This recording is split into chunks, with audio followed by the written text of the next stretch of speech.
আমাৰ বিহপুৰীয়া সমষ্টিত কংগ্ৰেছ দলৰ এটা ভেটি আগৰ পৰা আছে, কিন্তু আমাৰ যিজন কংগ্ৰেছৰ প্ৰাৰ্থী তেওঁৰ ক্ষেত্ৰত এটাই মোৰ বেয়া লাগি আছে যে প্ৰাৰ্থী হিচাপে তেওঁৰ জোৰটো বহুত আছে, কিন্তু তেওঁ এতিয়া চিম্বলটোহে হাত। কংগ্ৰেছ দলটো চেডলি বেদলি হৈ গ'ল, কংগ্ৰেছ দলটো চেডলি বেদলি হৈ গ'ল। তেওঁৰ গাত দুখ নাই, তেওঁ অকলে যুঁজি আছে।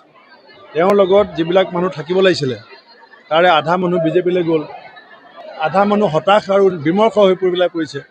সেইকাৰণে মই ভাবোঁ যে যুঁজি থকাত কোনো আপত্তি নাই, কিন্তু বিহপুৰীয়া সমষ্টিৰ উন্নয়নটো প্ৰতিজন বিহপুৰীয়াবাসীৰ লক্ষ্য। বিহপুৰীয়া সমষ্টিৰ উন্নয়ন, বিহপুৰীয়া সমষ্টিৰ যিবিলাক সমস্যা আৰু সেইবিলাক সমাধান কৰাত তেওঁ ব্যক্তিগতভাৱে চেষ্টা কৰে। ৰাস্তা এটা বেয়া হ'লে শিল অলপ পেলাই দিয়ে, কিন্তু তেনেকৈ এটা সমষ্টি পাৰিব জানো কথাটো? আৰু মই সেইকাৰণে তেওঁৰ যিখন যুঁজ, সেই যুঁজখনত মই দেখিছোঁ যে তেওঁৰ যিটো দলৰ মানুহখিনিক লৈ আহিছিলে সেই দলখিনিয়ে বিহপুৰীয়া সমষ্টিৰ সামগ্ৰিক বিকাশৰ স্বাৰ্থত এতিয়া বিজেপিমুখী হৈছে। গতিকে তেওঁ কথাবিলাক গভীৰভাৱে চিন্তা কৰক, ইলেকশ্যন খেলক, কিন্তু বিষয়টো তেওঁ বুজি নোপোৱা মানুহ নহয়। আৰু ভৱিষ্যত আছে, বয়স আছে, ভৱিষ্যত আছে। গতিকে গভীৰভাৱে চিন্তা কৰক। মই আছোঁ তেওঁৰ লগত, এতিয়াতো উপায় নাই। এতিয়া পিতামহ ভীষ্ম মনটো কাৰ ফালে আছিলে? পিতামহ ভীষ্ম মহাভাৰতৰ যুদ্ধত মনটো পাণ্ডৱৰ ফালে আছিলে। এতিয়া তেওঁৰ অৱস্থাটো পিতামহ ভীষ্মৰ নিচিনা হৈছে, বুজি পাইছেনে? মনটো এইফালে আছে, কিন্তু বচনবদ্ধ হৈ পেলাই কৌৰৱৰ ফালৰ পৰা যুদ্ধ কৰি আছে।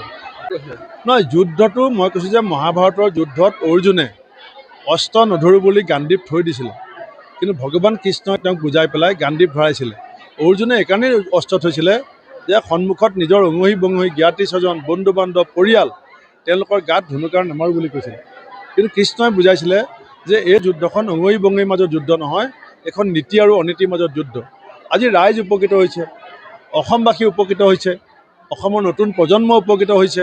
গতিকে অসমৰ জাতি জনজাতি উপজাতি সকলো ধৰ্ম সম্প্ৰদায় ভাষাৰ মাজত যিটো এতিয়া উন্নয়নৰ ধাৰা আহিছে, সেই ধাৰাটোক অধিক গতিত ত্বৰান্বিত কৰিবৰ কাৰণে এই যুদ্ধখনত ৰাইজে উন্নয়নৰ পক্ষত, উন্নয়নৰ নীতিটোৰ পক্ষত থিয় হ'বৰ কাৰণে মই মহাভাৰতৰ ৰেফাৰেঞ্চত ৰাইজক আহ্বান জনাইছোঁ। নহয়, গৌৰৱ গগৈ পলাইছে মানে নিজেতো কৈছে। আগতে গাঁৱত যেতিয়া ভাওনা হয় তেতিয়া যুদ্ধবিলাকত আমি দেখোঁ এজন ৰজাক কয় যে বৰ ভাগৰি পৰিছোঁ, অলপ দেৰি বিৰতি ল'ব বিচাৰিছোঁ। এতিয়া যুদ্ধ আৰম্ভ হোৱাৰ আগতে গৌৰৱ গগৈ ফেচবুকত ষ্টেটাছ দিছে যে মোক অলপ বিৰতি লাগে। যুদ্ধ আৰম্ভণিতে যদি এটা পক্ষৰ সেনাপতিয়ে বিৰতি বিচাৰে, তাৰপিছত নমিনেশ্যন স্কুটিনি চলি থাকোঁতেই বিজেপি দলে এটা সমষ্টিত অলমষ্ট ৱাক অভাৰ পাই গ'ল।